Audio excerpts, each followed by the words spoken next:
Hey everyone, Pretty Alice here. Today I'm making some candles and I wanted to video the process. As you can see here, I'm melting some wax. Just a little bit. I'm making some votives, or just a couple of them, or not votives, tea lights. So I poured one and it's setting up just a little bit, and I made some other candles already in different colors. I made some orange ones, and this one I put some basil on top of just to try it out. I've never really done stuff like that before. And yeah.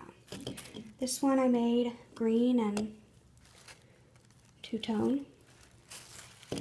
This one, green. This is going to be prosperity candle. Made some little, this is just these kind here, the green and the orange are just pillar wax. And then these yellow ones, these two and this one are beeswax. These are more pillar wax. These were supposed to be, little votives, but as you can see, the size difference, they're a little small. That's okay. This one I made for Samhain. It was supposed to be black, but I used an entire block of colorant, and it still turned out gray. Don't know why that is. I guess the colorant block wasn't saturated enough or something. I don't know. I don't mind that it's gray. I think it's still pretty. Took a lot of wax to make that one. It's big. So I also made this black one, which I took from this candle in here. I don't particularly care for the smell, so I just remelted it, and I'm giving that one to my sister. And that one leaked once. I hope you can see right there. This candle, it's like on this base thing, and it makes it leak really easily. And so I hope it's not leaking again. No, it doesn't look like it is. And I made this one for next Maybon. I made this one on Maybon, actually. And I'm going to use it as my Maybon candle for next year. I put basil on top of that one as well. And then I just poured this one a few minutes ago.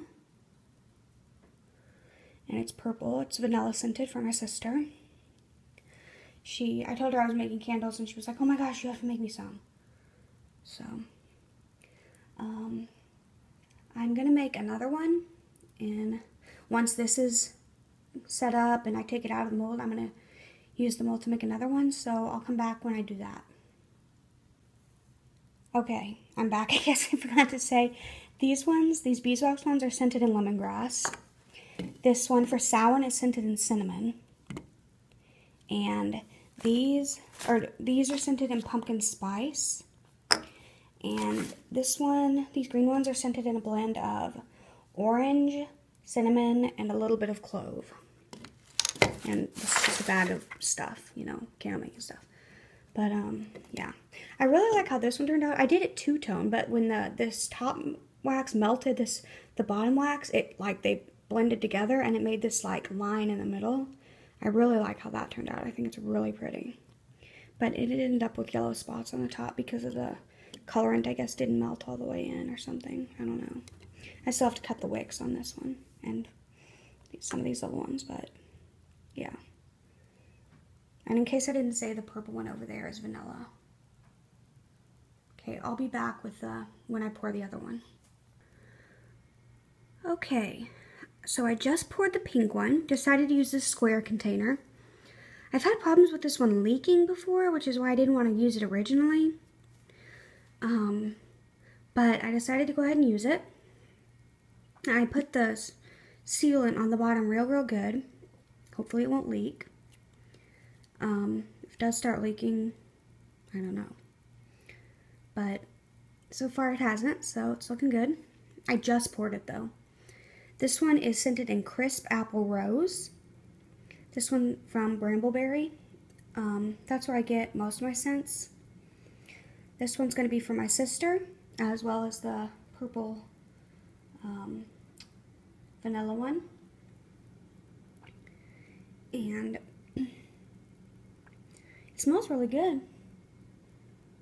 If they get the dents in the top, like this one's starting to, and I've already re-poured a little bit on top of this one because it got a big dent in it. I don't know why they do that. Or how to prevent it. If anybody knows how to prevent that, I've tried it using different waxes, pouring at different temperatures.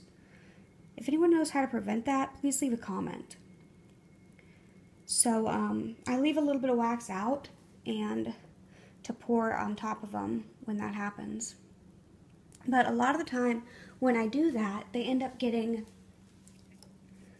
these like rings like this, where you can see where I poured it, or like this one ended up looking real weird. But they're still usable. I just would never like sell them if they look like that. You know, I'd want them to look real pretty like this one. But this one is 2 colors, so you can definitely see where I poured it. Because this second part is the whole second layer. Anyway, so I'll come back when I unmold them, which will definitely be either way later tonight or even tomorrow. Because I tried to unmold this orange one that I showed you earlier, and the entire, where did I put it? Oh, it's over here. The entire wick came out, and the candle didn't. Just the wick came out. So yeah, I had to like boil that one out too. So yeah, I don't know. That was going to be my Maybon candle, so I'm going to have to try again, remelt it and try again on that.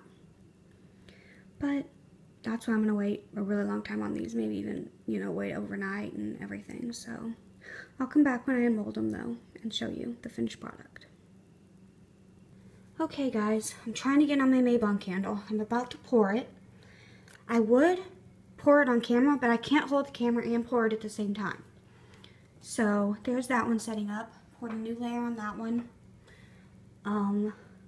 Yeah, I'll come back as soon as I've poured it. Okay, it's freshly poured.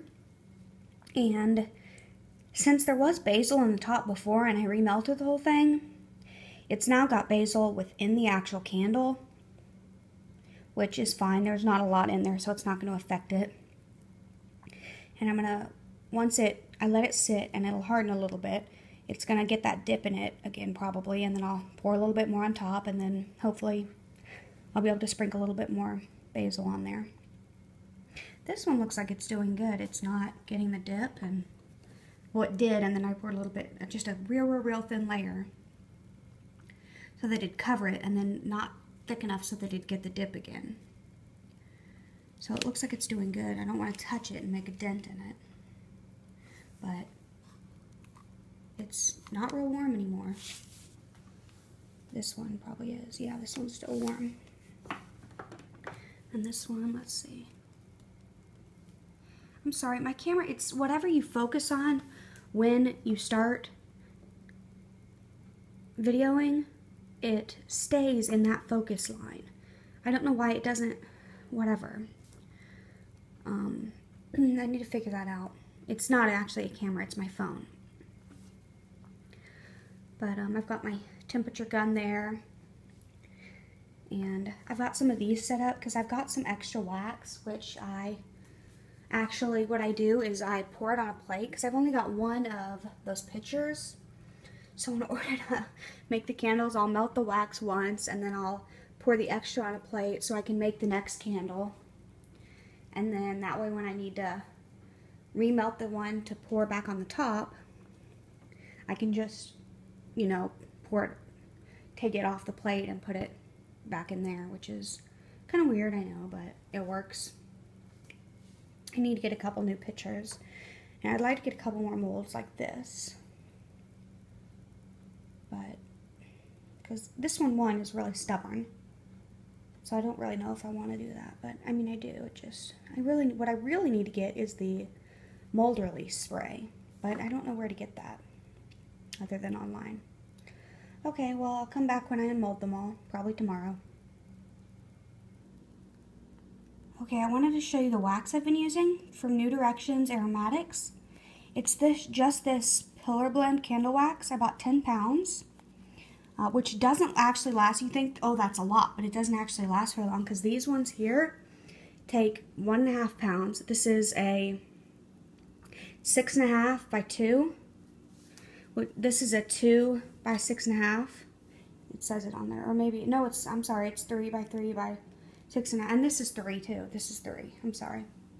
Not 2. That little one here is 2. And this holds almost 2 pounds of wax. So when you think, oh, 10 pounds is a lot, but it's really not. Then these are the fragrances I've been using. This is all from Brambleberry. This is pumpkin spice. This is the vanilla. This is the crisp apple rose. And then this is an empty little bottle I had. You can see it had another one from Essential Depot, but I mixed clove, cinnamon, orange, and yes, my handwriting is atrocious. And those were essential oils, so I wrote EOs. And I used that in the green ones that I showed you before. Okay, just wanted to share that. Okay, as you can see, I've now unmolded the candles. My Maybon candle turned out great. Third tries the charm, I suppose. I'm in my dining room now. Didn't want to do the background with all the nasty mess. My sister's candles turned out perfect.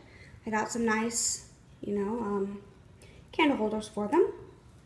I got this white and gold one to put these two on. This is the crisp apple rose and the Halloween scent. It's a Halloween blend. I don't know exactly what's in it since I just remelted another candle. And this one, I think, kind of looks like the inside of an abalone shell. And yes, I say abalone, not abalone-y. And it's got the purple around it, which I thought matched with the purple perfectly. And these just have little crystals, which I've put the little plastic part in so that it doesn't mess up the, the whatever itself. And so all of these, with the exception of my Maybon candle, are actually for her. And some of them are a little messed up, like that chip there, and the fact that this one's all indented. I ran out of wax. This one was really just made out of the extra wax from that one. But, yeah, so that's all. This isn't a how-to video, obviously, on how to make candles. It's just me documenting making them. I hope you liked it. Please comment, rate, and subscribe, and all that jazz. Please come back and watch my other videos. And I hope you enjoy. Thanks.